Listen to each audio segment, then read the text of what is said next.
Thank you for being here. Can you tell me your name? My name is Daniel. Daniel, can you tell me what programs you have been a part of with the Anna Brito Foundation? Yeah, so I have been part of the food distribution. I have also been part of the soccer clinic and VBS as well.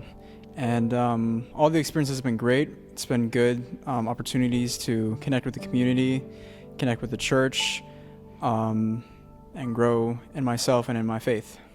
Can you tell me a little bit about food distribution and how it started? You were one of the people there when it first started. Can you tell me how it started and how it grew? Yeah, so it started during the pandemic. I remember when it was kind of very small at first. We were just doing like 50 boxes maybe. It wasn't a very big operation. It would be me and like 4 other I guess kids at the time who would come and help pack boxes, and then we'd carry the boxes out to the cars and then feed them to the families. But slowly, or not even slowly, it grew very quickly. Eventually we would get a lot of boxes. We'd get up into like the hundreds of boxes, and then we also work with other different communities too. Like we work with the cider mill community too, and they would help out in the process of delivering food. But we were, I saw it going from like 50 boxes to like 200 boxes at one day. So we were feeding many, many families. It wasn't just 200 boxes. It was each box could have like 8 different people in the house. So we really saw how many people, a lot of people in our community needed food and were lacking food. And it was interesting too because I stayed past the pandemic too. And still, we had a lot of people who still needed food. It wasn't just the pandemic that was a time when food insecurity was a big thing, but it really just, I think what the pandemic did is it kind of showed me and the church and many other people how prominent food insecurity is everywhere in the U.S. And so, I unfortunately I can't be here as much because I'm in college down at College Park. But when I do have the time, I'd like to come up here and still help and serve. But it's been beautiful to see the food distribution change and grow, because you have new people now who, I used to be there moving the carts out, but now I'm seeing other youth part of Epworth who are moving the carts out, and I think it's very beautiful that the food distribution is still alive and well. Tell me a little bit about how being a part of that in high school and later in college impacted you as a person. Oh, it's been great. So I'm interested in something in medicine, and what got me to that decision was being a part of the church and being in these services, because I learned how much I love to serve people. There's a joy you just really can't explain when you give someone a box of food who has been struggling to make ends meet, and seeing their faces smile and light up, and knowing that it's not just one person, you're feeding families and you're helping people.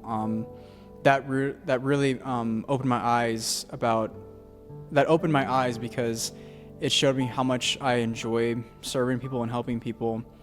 And medicine, if I'm interested in helping my community and serving others, medicine is one part, but providing nutrition to the community, like it's not just like bags of chips and random stuff. Like we just provide good beans, good poultry. We provide good produce too, and these are all very important things because we're providing stable nutrition to the community, which is very good for the health of the community. So yeah, being a part of this food distribution really helped me discern what I want to do in the future. Like even if I don't completely go down the medical route, I still know like I want to serve people. I want to help people because it's just a joy that you just can't explain, and it's just very beautiful.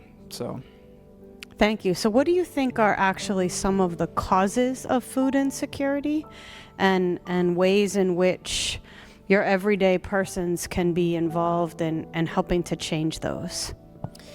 Wow, that's a good question. I think food insecurity can has a lot of roots to people being underpaid. It's not that the people who come here don't have jobs. I think a lot of them do have jobs, but the jobs that they have just aren't enough to feed their families or even just themselves too, right? And it's more than just they have these jobs that they're working in could have very long hours for bad pay, and that it hurts when trying to raise a family and trying to take care of other things like utilities and like housing and stuff like that. So in terms of food insecurity, I think the one part is how people have access to jobs and the jobs that they are in. Another thing too is, unfortunately, in the United States, I see that it's easier to get like a burger instead of like some apples or some produce or some beans, right? And that's just I think people understand that that's not reliable long term, to just only feed your family food that is that's junk food. And so, but unfortunately, the food that is healthy for families is very expensive and can be overpriced, and families can't afford it. So food insecurity is more than just the lack of money. I think it's the inflation of the food that people need, and working with local farmers and working with local communities and farmers markets to provide the community reliable food that's healthy and that is affordable is very, very important.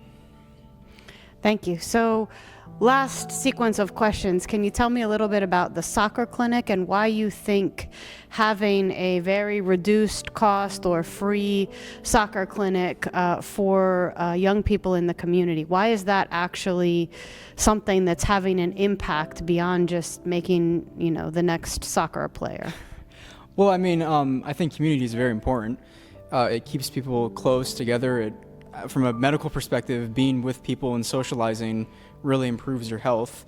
And so giving these people opportunities to have fun, have a place for them to kind of like relax and decompress in the form of sports is, good in terms of like a health perspective.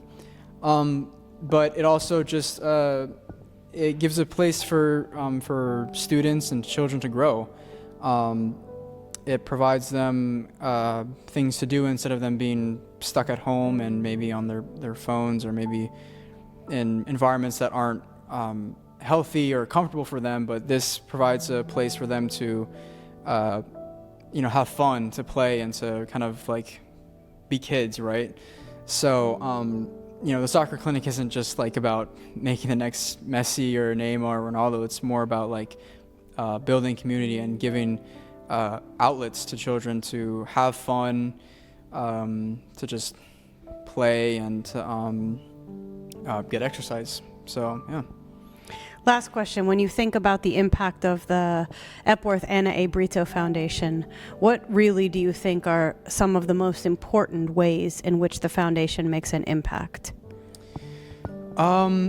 It gives people second chances, maybe not second chances, but it gives people opportunities, right? So, food distribution, we give families who don't have access to food, and they're able to, it provides less strain on them to worry about like other finance issues or, housing, education, stuff like that, right?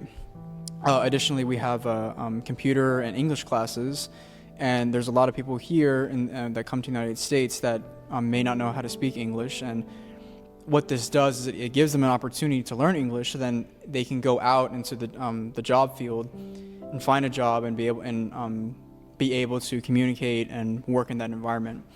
So it's not just we need more jobs or we need whatever in the United States. We need to help these people get to those places, and so the NAA Brito gives people opportunity. You can learn how to speak English. You can learn how to use a computer in your work environment. You can get food, so your family doesn't need to be on every paycheck on the right. So or maybe I think a better word to describe it is hope. It's a hope for a better future. It's hope and faith and something better, and an opportunity to use that in the future. What last words of encouragement would you give to anyone either wanting to volunteer with the foundation or receive services from the foundation? Well, if you're, I think if you need these services, I can understand it can be very intimidating to ask for help, but you don't need to be afraid. This community is very open and welcoming and loving, and reaching out to ask for help you shouldn't feel ashamed for in any way at all. But I know it can be difficult, but just it's okay. Like it is worth it. Trust me. In any scenario, not just this, but in any scenario. And if you're someone like me who just wants to help out, or maybe you're just curious about serving, I 100% recommend coming to serve in any place. When you see people smile or just say thank you so much when you hand them a box of food, or when I would help set up a computer or whatever, and you can just see the light in their face. It's a beautiful thing to see, and I just recommend anyone do it because it makes you a better person. It helps your community, and yeah.